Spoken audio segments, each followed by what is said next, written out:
tryna undress me. I can't take my goon no one, he be tryna impress me. I don't really fuck with nobody, cause niggas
Ako ang bash ko pa Wikileaks Media na dapat.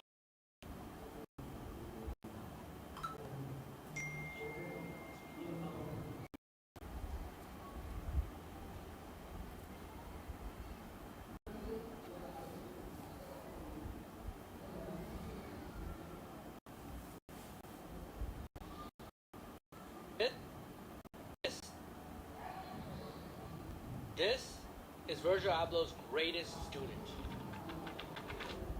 He had the opportunity to be mentored by the late Virgil, who was the creative director of Louis Vuitton and the founder of Off-White. But that was 10 years ago. What is he up to now? How is his brand Hypeland doing today? I got a house in LA too, and I bought my mama house, so how is he able to get all of these collaborations? What are the secrets of the industry Virgil taught him that changed everything? Had it not been for the mentorship that I have from Virgil, I probably would not have the brand that I have right now. In this video, we're gonna find out.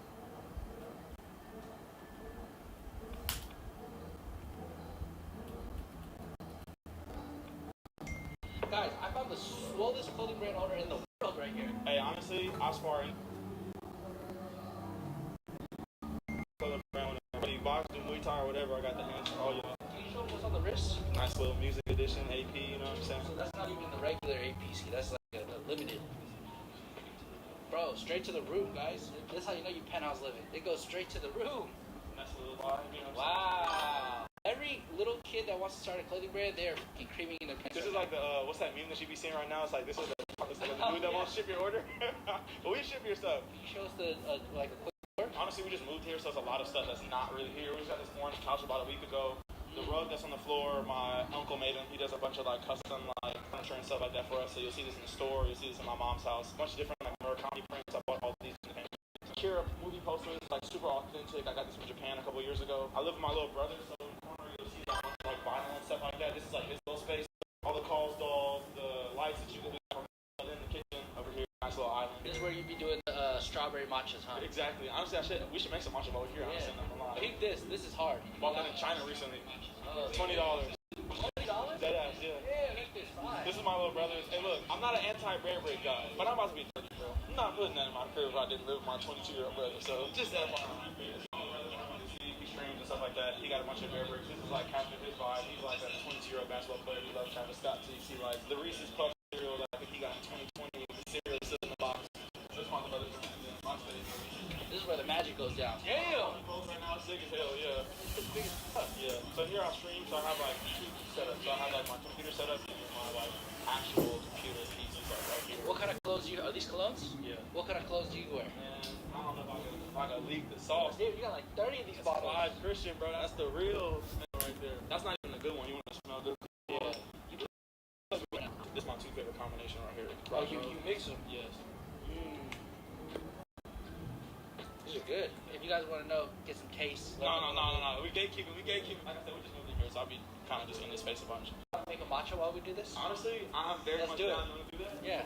Y'all do strawberry matcha? Whatever. Yeah, let's do that. Alright guys, this is Cooking with Jordan. You see that I tripod? wasn't getting mentored by Virgil. I feel like that's like huge, no? Honestly, dude, I take this to this day. Had it not been for the mentorship that I have from Virgil, I probably would not have the brand that I have right now, or the brand with the size that it is. I was like 19 when I met him. He really reframed just like my thought process in relation to like one, running a business, but also just like the creative process. Before Hypeland got into anime, we were doing like a little bit of everything. Like Everything, like army. Exactly. So you remember, it's like military inspired. We did a bunch of just comic book design, did like world history stuff, and he really told me like, look, you got a bunch of ideas and you can have like 7 different brands, but you need to pick one, and the brands that are the biggest are usually specialized in one particular thing. So for Hypeland, we are like the cool anime brand. Like what he was explaining at the time was like, you don't have to have the best designs. It's really about like what you do for the community, how you aim to it. Essentially, less is more. I think a lot of kids out there, y'all trying to do so much with your brand, try to be a fucking Olympic brand, a military brand, and this brand. You can have all these different interests, but ultimately what it boils down to is like, what is the one thing that your brand is known for, and what is the one community that is attractive? Less is more. You said it so much more quicker than I did. So this is, we're cooking up a matcha right here. Yes, we're doing a matcha. This is like the exotic matcha? This is that green Good, matcha. good?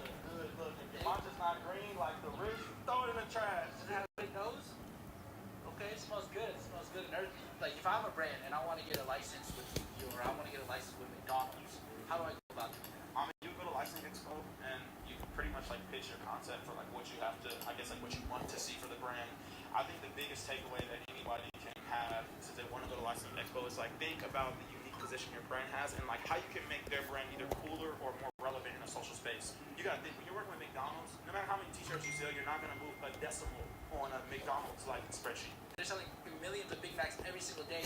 Your 500 t-shirts ain't doing shit. Nah, exactly. You gotta think to yourself like, look, how can I do something cool that McDonald's hasn't done? So in our case, there were no other streetwear collabs. It's like we've done like collaborations and all this different marketing. I don't know if you guys ever remember, but back in 2020 to 2022 or 23, we had a t-shirt in Zoomies with Hunter Hunter, and it was like a kilo of box logo. We sold over 1 million pieces of that one SKU. Just because like it was so new and they Like Zoomies never had that audience. Zoomies never had that audience. It was like during the pandemic, anime was getting popular and people were getting more open to it. It just was like a different experience. When a licensor sees that, they're like, oh damn, like not only do you take good care of our license, but it's like it looks good on the spreadsheet. They can put the fact that we did a music festival on their like deck and their corporate partners are happy. So you gotta think like, how are you providing them value? Y'all want my yeah. All right. So what do you do? You're sifting it? Yeah, you're supposed to sift it. You're supposed to pat it out to get it to like a consistency. Make a lot better. So essentially, you think if you went to licensing now, you'd be juiced up, like all the anime companies are coming to you? Honestly, I don't even go to licensing. They come to you now. Yeah, we just email. And what people don't understand also too, and this is for all my people who make bootleg anime brands out there, it's like if you make bootleg stuff, there's nothing wrong with that. There's a lot of money in it, and I honestly discourage licensing from a lot of people. It is very expensive, and it is very creatively limiting. But I'll say like this, if you get a cease and desist, a lot of these people work at the same exact companies. So it's like there's a person that work at Hello Kitty that moves over to Sega, that moves over to Bandai, and it's it's like once you get kind of like blacklisted from a space, that shit low-key sticks forever. And a lot of these people pay attention to it. People think like blocking the main page is how they get taken down or they prevent that from getting taken out. It really is that these companies have agencies that check for stuff. TikTok Shop has its own internal regulations. Like once you get in that list of them seeing that it's out there, they'll tell you no, and they'll never work with you. Like I said, that's the only benefit for licensing really is like if you're not going to get into wholesale or retail, or you're not like running Instagram ads or have an expectation to sell a ton of money, I'd say everybody should just bootleg it honestly, because you rather make a little bit and not sell. Like, bro, it's like if I don't have to give up a percentage to somebody else, you know how much more money I'd have than like paying licensing. But on that same end, it's I wouldn't be able to sell as much if I was. You know what I'm saying? Because they're gonna come after you. Exactly. How much money do you think you've paid to these licensing companies? Don't even ask. Hundreds of thousands, 200,000. Bro, I've paid millions of dollars to licensing, bro. That's crazy. Literal millions of dollars. How much do you think you profited yourself off of that? I can't tell you that. Cannot share that. I mean, he's living in a penthouse in New York City, so you do the math. Man, I got a house in LA too, shit, and I bought my mama house before I turned 23, so shit, yeah. Cause I really should get hot water, but I'm not hot water, so We're doing quick matcha, guys. Quick matcha. all quick is just like usually you're supposed to like boil the water. We ain't gonna do all that right now. Do you think brand owners today have to have a personal brand, or do you think they can hide behind a brand? I think that brand owners should have a personal brand, absolutely. I think the last good person that could hide behind their brand was Zach, and I think even Zach from FTB does a good job of having a personal brand. That mystique and that like mysteriousness, it is a personal brand. And fun fact, me and that nigga went to high school together, and both was running brands at the same exact time, so it's like full circle. But now people want to connect with people a lot more on an emotional basis. Consumers have choice now, so I think that the more you can lean into the fact that you are or you have a personal brand, makes you a lot more relatable. For me, that's one thing I took away from Virgil. I liked about him so much. It's like he was a DJ, he did creative direction, he got Off-White, he was like doing projects with other people, he was doing one-offs. He was so multifaceted, and you only saw that all that stuff was possible because he had a personal brand and showed people like, look, I can do all of this as Virgil Abloh. I'm not just the owner of Off-White. I'm not just the guy who made Pirates. I'm not just the guy who was working with Kanye. Having that brand literally showed people like me, like little black kid, like damn, a guy like him could do it, so can I. Or like a kid that's in Africa, it's like, oh, a guy like him could do that. I could be a DJ. I could do all these different things just because like this guy who was an example and representative of culture could do that. So yes, you should have a personal brand. If you don't, you're shooting yourself in the foot, bro.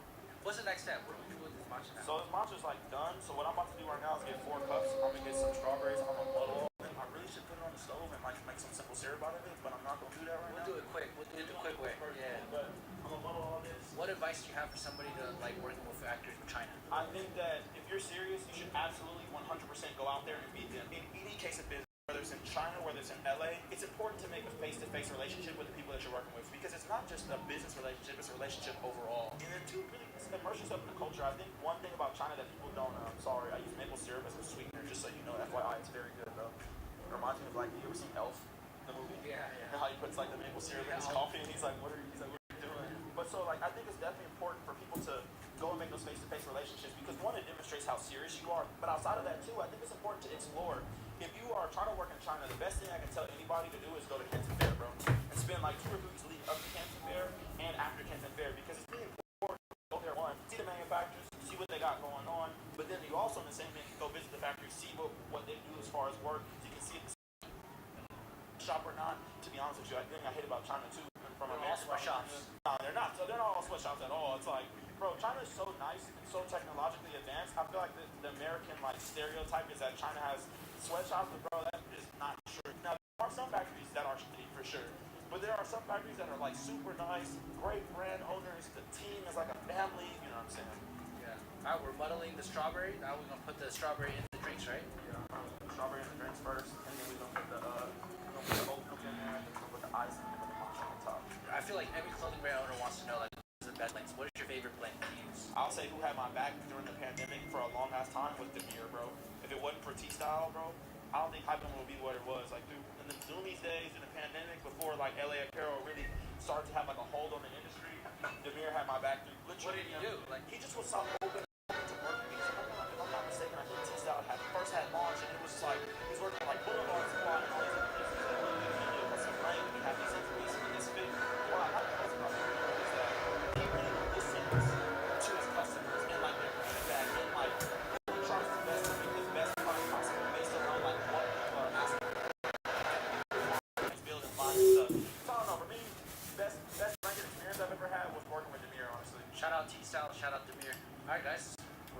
up in matcha. Sorry, it's not as pretty as it was on You know, Instagram. he's doing an interview while doing the matcha. So all you guys in the comments, don't be fucking going crazy, all right? And we haven't tasted it yet, so relax. Everybody in the comments, relax. Do you think Virgil would be proud of you right now? I definitely think so, honestly. I think about that shit all the time, I'm not gonna lie. R.I.P. Good mastermind. I feel like he really had like a good foresight for like brands and just like creative process. You think about it, it's like he was like a mentor to Clint too, and like Cortez is huge. He's a mentor to a lot of different brands. I feel like people like now I've been seeing a lot of comments where people are like, oh, Virgil was a scam artist and blah blah blah. Just like people took his like 5% rule and turned it into what it's just stealing it was. It's like it's just stealing, but that was never his thought process. I think Virgil's main thing was like, look, like we don't have to reinvent the wheel. We're not changing anything. Still t-shirt. What I love most about Virgil is one, he opened up a lot of doors and set himself as an example to a lot of people in this fashion space. Two, he also really had a good foresight for a bunch of different brands to say, hey, look, like I know this is going to be successful. I see the community aspect and it's really like a great connector of people rather than just like product. Yeah, we also wouldn't have all these brands. We wouldn't have Hype Lane. We wouldn't have Superline if it wasn't for Virgil. So rest in peace to go. Pretty good.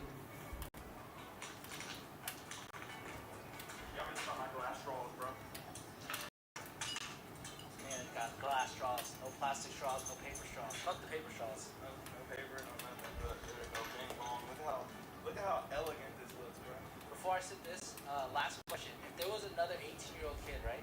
The same situation that Virgil was mentoring you, what's one advice you would give him? Find your lane, because I think that once you find something that you're actually like passionate about, something that you really love, it'll make it easier to be a part of the brand journey. There's a lot of ups and downs and a lot of things that you spend your money on. It gets very expensive and you have a lot of losses when you run a brand, no matter what people glorify on the internet. So I think if you find what you love, it'll make it easier to like endure those losses and continue to do something. At the end of the day, if you love clothes or you love anything, regardless if it's entrepreneurship or wherever you end up doing, you gotta love what you're doing, because the nights you come home, that love is what's gonna really motivate you and keep you inspired, not the money. If you're doing something for the money, stop doing it, because money, you make less money doing it for the money, to be honest with you. And this is my two cents also too.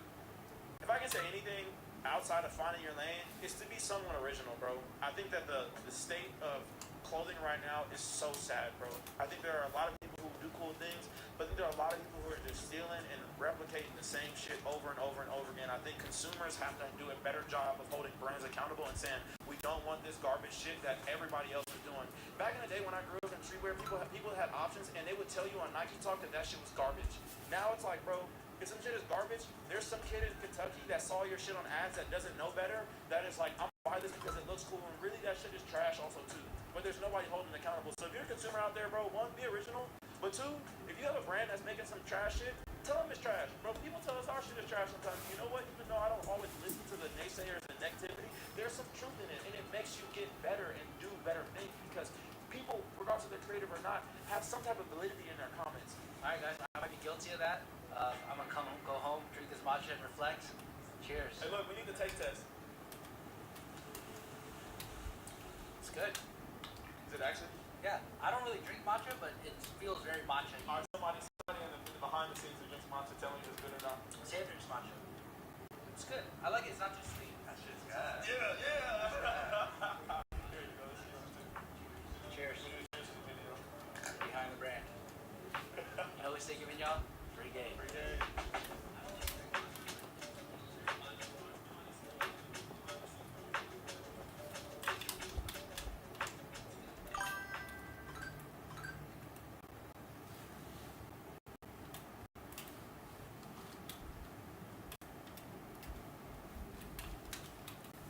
If I put this candle in an all-white gallery space, it looks like a piece of art. If I put it in a garage, it looks like a piece of trash. So, if you clicked on this video, I'm sure you know who that guy is. If you're unfamiliar, this is Virgil Abloh. He's considered the most revered creative director of menswear, the founder of Off-White, and widely regarded as the father of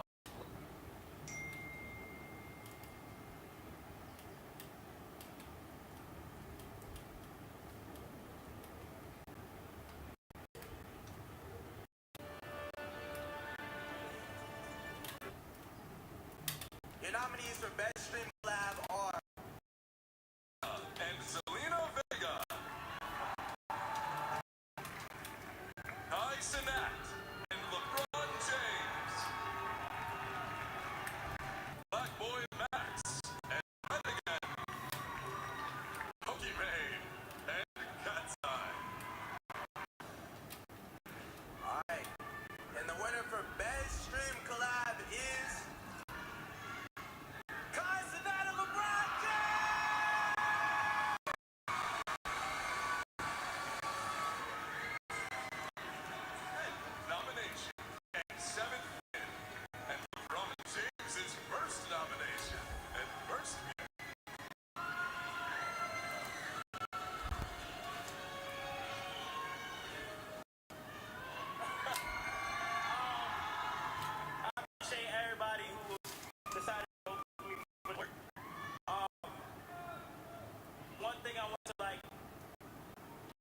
you guys tonight is I hope a lot of creators in here and everybody at home and the viewers and the streamers really take care of your mental health. I just noticed that recently I just been going through things in my head, and I was able to, turn to like anime, Death Note, Naruto, recently since I've been gone, and I just been able to, find happiness within that. But yeah, as for the word of collab, I want to share everybody like within our community, us collab is everything. You feel what I'm saying? So collaboration. And I know this year has been very difficult on the fan bases, the communities, and of streaming in general. And as long as we don't tear each other apart and let that get between us, we're going to be just fine. So I appreciate that.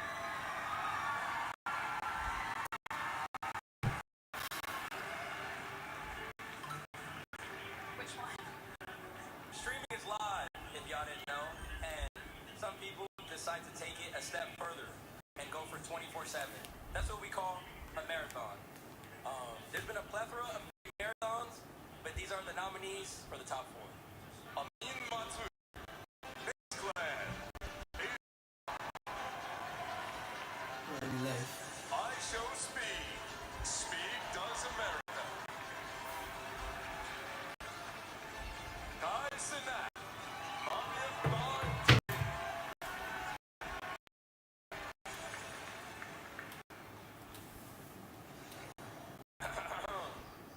And the winner is Mafia Thon 3, guys.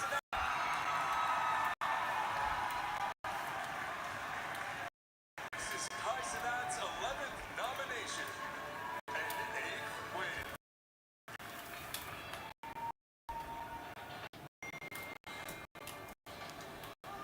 Damn. That's crazy. For everybody who voted me for this marathon, I appreciate you. No cap. I appreciate all my friends right here. Talil, Rakai, Red, the whole Clover, that's everybody. For those who watched the entire month, I barely had sleep the entire month. I literally tortured myself in my sleep. Woke up and I pushed through, and I'm just grateful for this. And this is the last one, so I appreciate everybody for this award. Thank you. This category celebrates the most entertaining, unique, and memorable live events streamed in 2025. The nominees for the best streamer events are Ballers, Captain Domo. Streamer Prom, Funny Mike. Streamer University, Sinat. Streamer Games, GP Explorer 3, Squeezy. And the winner is Kai Cenat Streamer University. Sinat's 9th win and his 3rd win tonight.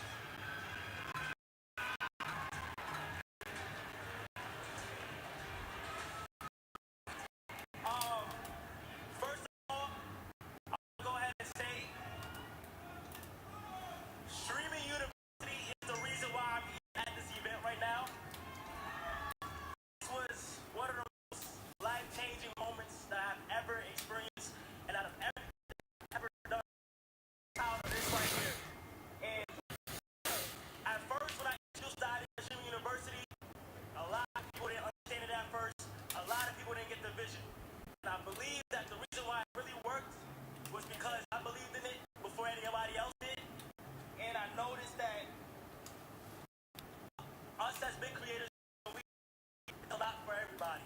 I understand people at home uploading and trying this, and I know how it feels to not get anywhere. So I try to do anything in my power to try to help those who can succeed in things that they love to do. I look around and I don't just see content creators. I see people who love to create and else.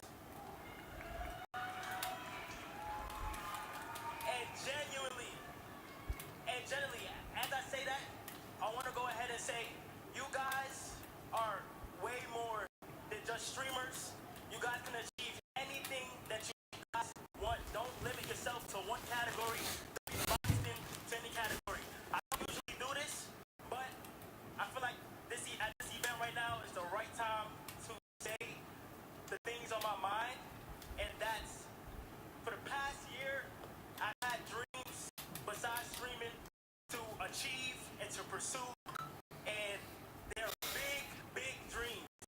I have dreams one day to become a fashion designer and start my own clothing brand. I have dreams to not only act but direct and write my own short film and movies. And I'm 100% gonna invest in that by the place that started all this with streaming. And one thing I want to say is, no matter what, keep God in everything that you do. Do not ever forget about God at all. And I want to end this with a quote my good friend always says, and that's everybody tell you, everybody, be yourself, be yourself, be yourself. But that's just people that they tell you how to be. Thank you. The nominees for Best Just Chatting Streamer are Jason the Win, Joe Bartozzi, Isaac, Leah Violet, XQC, the Best Just Chatting Streamer goes to Astronaut.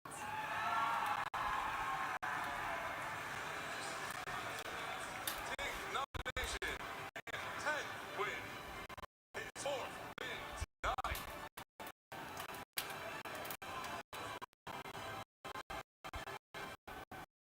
Oh, damn. I ain't gonna lie. The people I need to thank is my community, the ones who watch me no matter what. Awake, sleep, chatting, reacting, whatever it is from y'all. Oh my God. I appreciate y'all so much, and thank you. Appreciate it.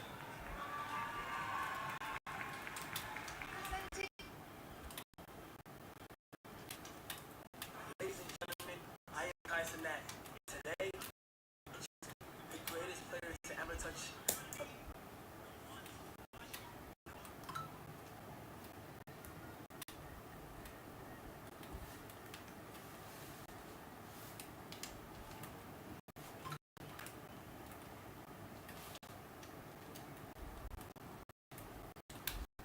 Your nominations for this lab are And Selena Vega, Tyson Act, and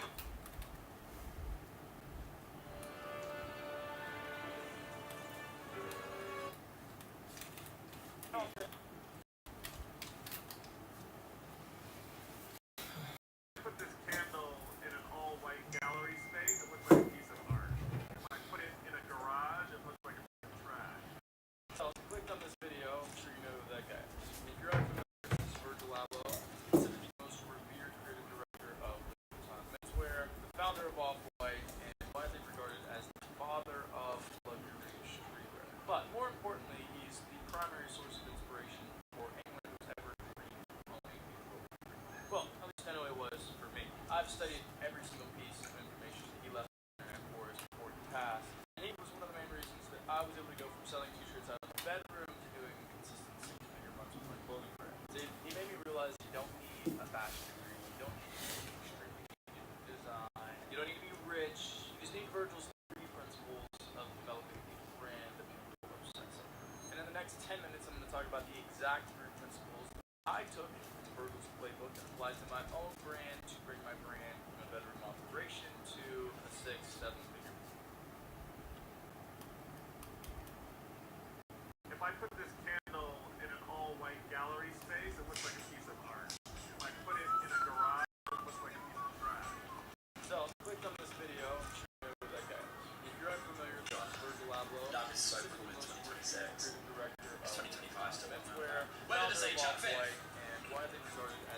father of luxury streetwear. But more importantly, he's the primary source of the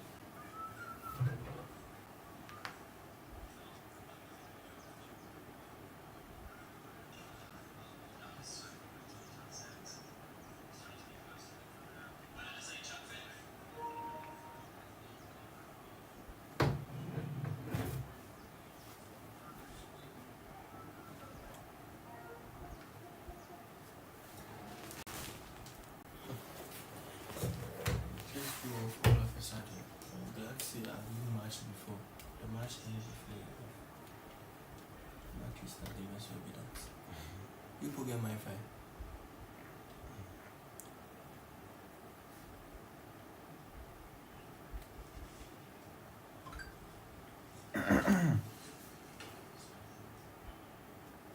Legends at the start of the season because there was like 5 players that were like 87, 88 rated in fucking the championship and